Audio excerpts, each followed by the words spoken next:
Welcome to the Little Faith Podcast, where all you need is just a tiny little piece of faith. That's right. And today's story kind of proves that point. It is midnight right now where I am, and that makes the fact that I'm doing this podcast at midnight makes it all the more meaningful for me and for this episode. And you'll find out why in just a little bit. Tonight, I have a sore throat. It stings. I'm going to have to tough it out. Gonna, soldier on. And to add salt to the wound, it has been speech season for me lately. So I've been speaking a ton, not doing my vocal cords any good. I've been spending a lot of time on the train, and I know Taiwan is a small place, but still, getting from place to place still takes a lot of time. And I've been spending a lot of time on the HSR, the high-speed rail or other means of mass transportation. And when I'm not on a podium, I'm back here writing and recording podcasts, which I love. I love vibing with you guys. I love being here 12:12 a.m. recording podcasts. I mean it. I'm not being sarcastic. I mean it. All right. It just takes a toll on my vocal cords, and I'm going loco right now. I just got back from Kaohsiung, which is a southern city in Taiwan. Hot, humid, but people are great there. I love the people there. I was at a teacher's workshop. The teachers there were passionate, enthusiastic, and I was there to talk about the creator's ecosystem and the generational impact of digital usage. So during the workshop, I showed them a clip of a hearing at the U.S. Senate by Dr. Jared Horvath. He has a book called The Digital Delusion. And in his book, he dropped some jaw-dropping information, I'm telling you. So basically, he said that Gen Z has become the first generation to defy the Flynn effect. Now, what is the Flynn effect?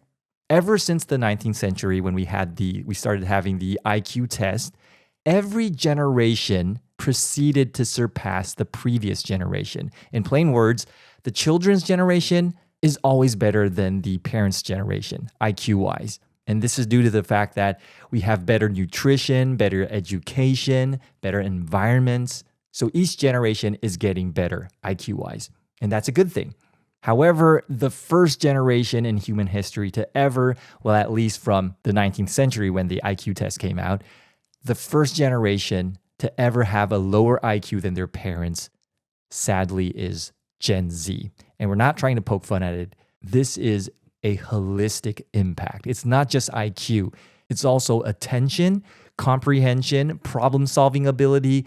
All these facets are worse. Probably I shouldn't say worse, but are weaker than their parents' generation. And as I just said, we're not here to poke fun at Gen Z. This is a sad fact for humankind as a whole.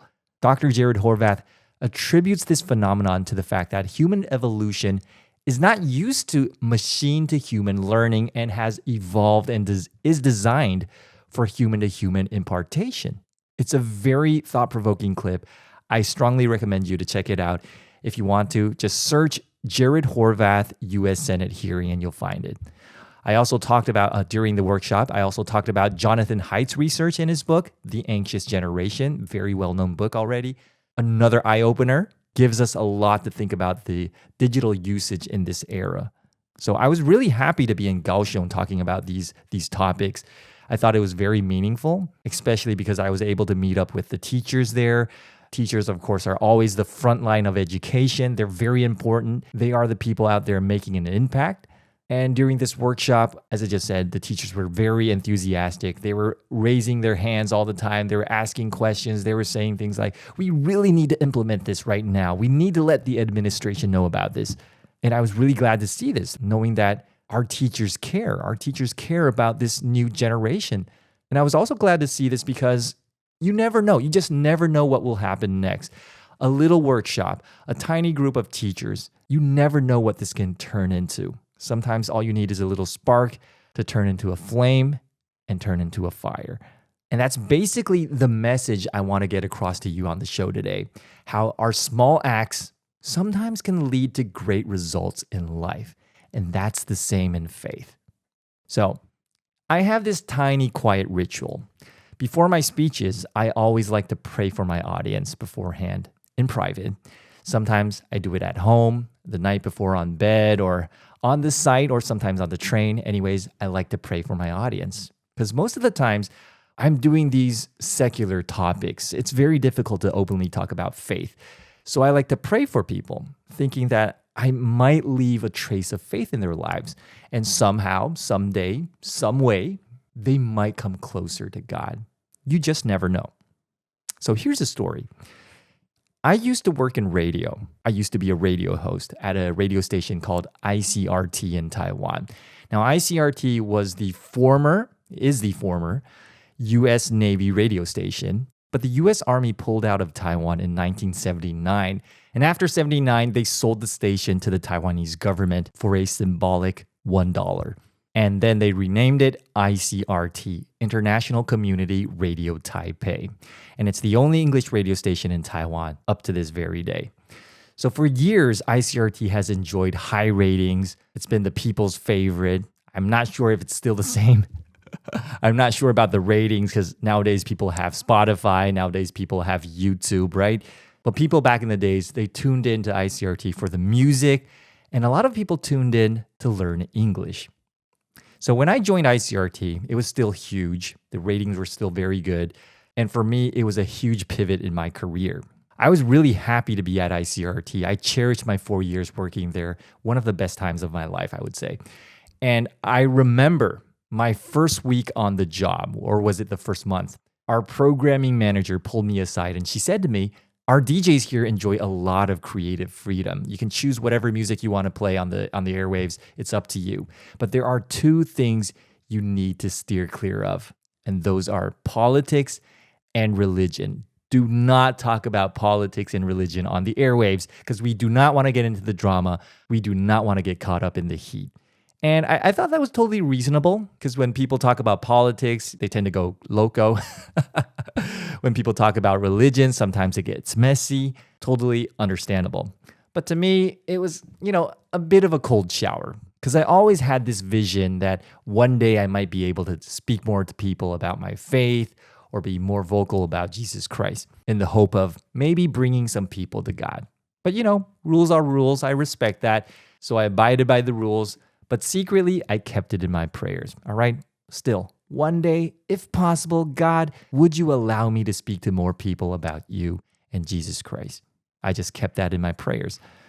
And 2 years fast forward, we have a new programming manager, and his name is Paul. By the way, Paul, rest in peace. He passed away several years ago. And Paul, he wants to shake things up a bit at the station. So he calls a meeting, calls in all the DJs, and he asks each DJ to come up with a new idea for a brand new program. And it has to be different from the daytime shows. So Monday through Friday, each DJ would be hosting an additional 12 to 1 a.m. special program. That's why I said at the very beginning that recording this podcast at 12:23 right now in the morning has something special to do with the story today. So after Paul called the meeting, all the DJs started to get to it. And right off the bat, they were pitching these ideas like maybe a late night club remix show, indie rock music, heavy metal, hip hop, R&B, and they were all set to go. Me, I was stuck for ideas. I was thinking to myself, what do I do different that differentiates me from the other DJs? I'm so unspecial at this point. So I kept thinking, and I thought, maybe the only thing that distinguishes me from the other DJs is that they see me as the good kid at the station. I'm the choir boy because I'm the guy who goes to church every Sunday, and I'm nice to people. So thinking of that, I came up with an idea, and I had to muster all the courage I had to speak to Paul. But when I met up with him, I said, "Hey, Paul, you know what? Can I do a contemporary Christian music show? I mean, it's got a big market in the US, right? So why not give it a try here in Taiwan?" And who'd have thunk it? Paul gave me the green light.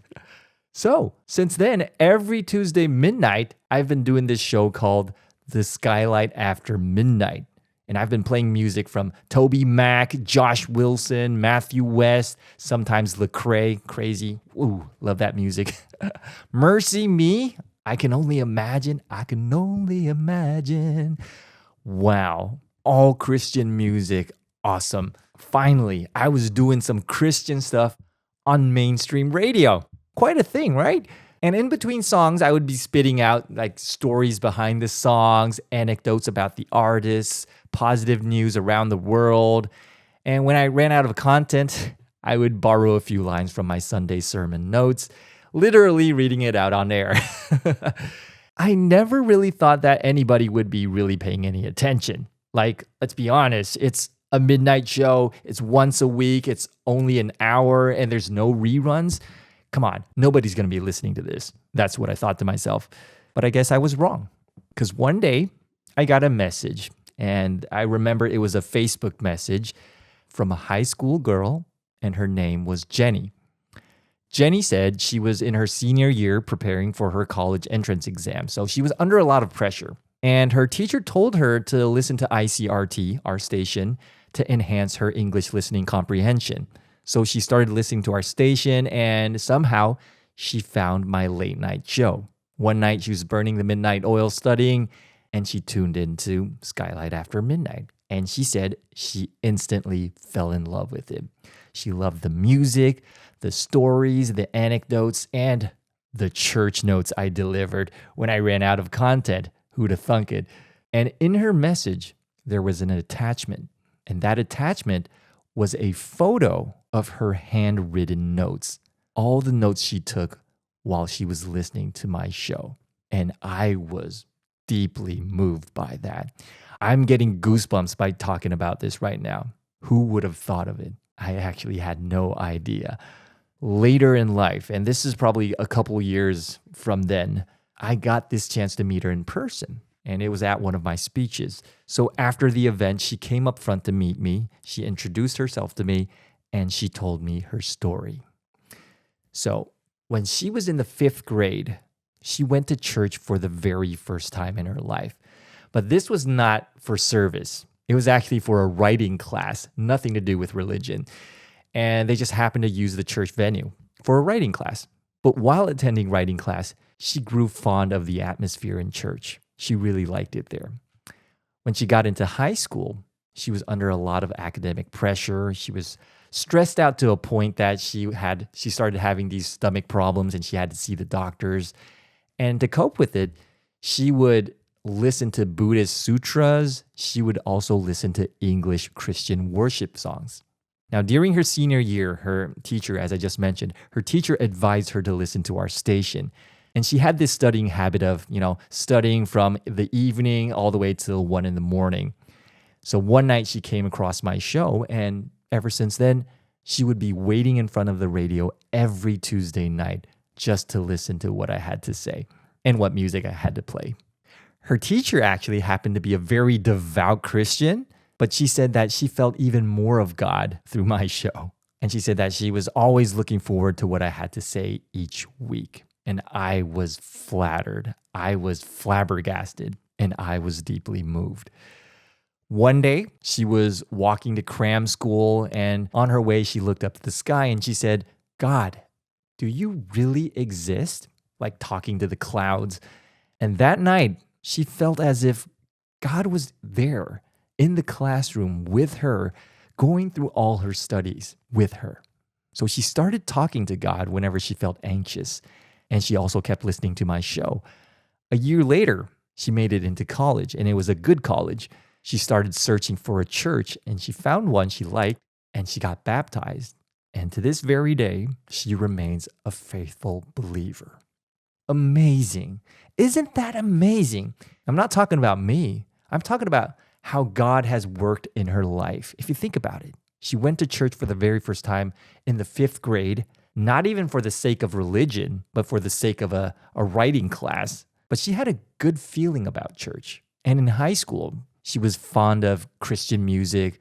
Her teacher told her to listen to English radio, and voila, me here, on the other hand, I just got the green light to do what I've been, wanting to do ever since I got into the business. I was doing a Christian show on a secular radio station. And after that, her feelings started to grow even stronger for God. She starts talking to God on her own terms, of course. She feels God's presence even more. And then she goes to college. She makes it into a good college. She finds a church. She settles down. She gets baptized, and her life is all turned around. God is amazing. God is amazing. How God works through people and how God works in people.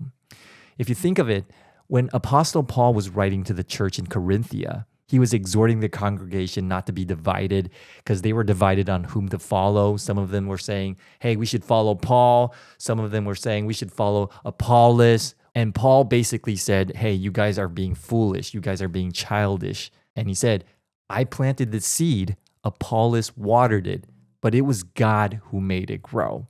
We're all co-workers in God's service. That's all. It's God who makes the crops grow.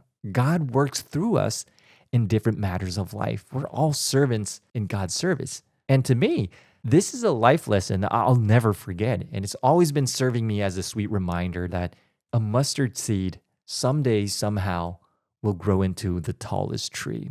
And a little faith, in the same way, a little faith can do wonders.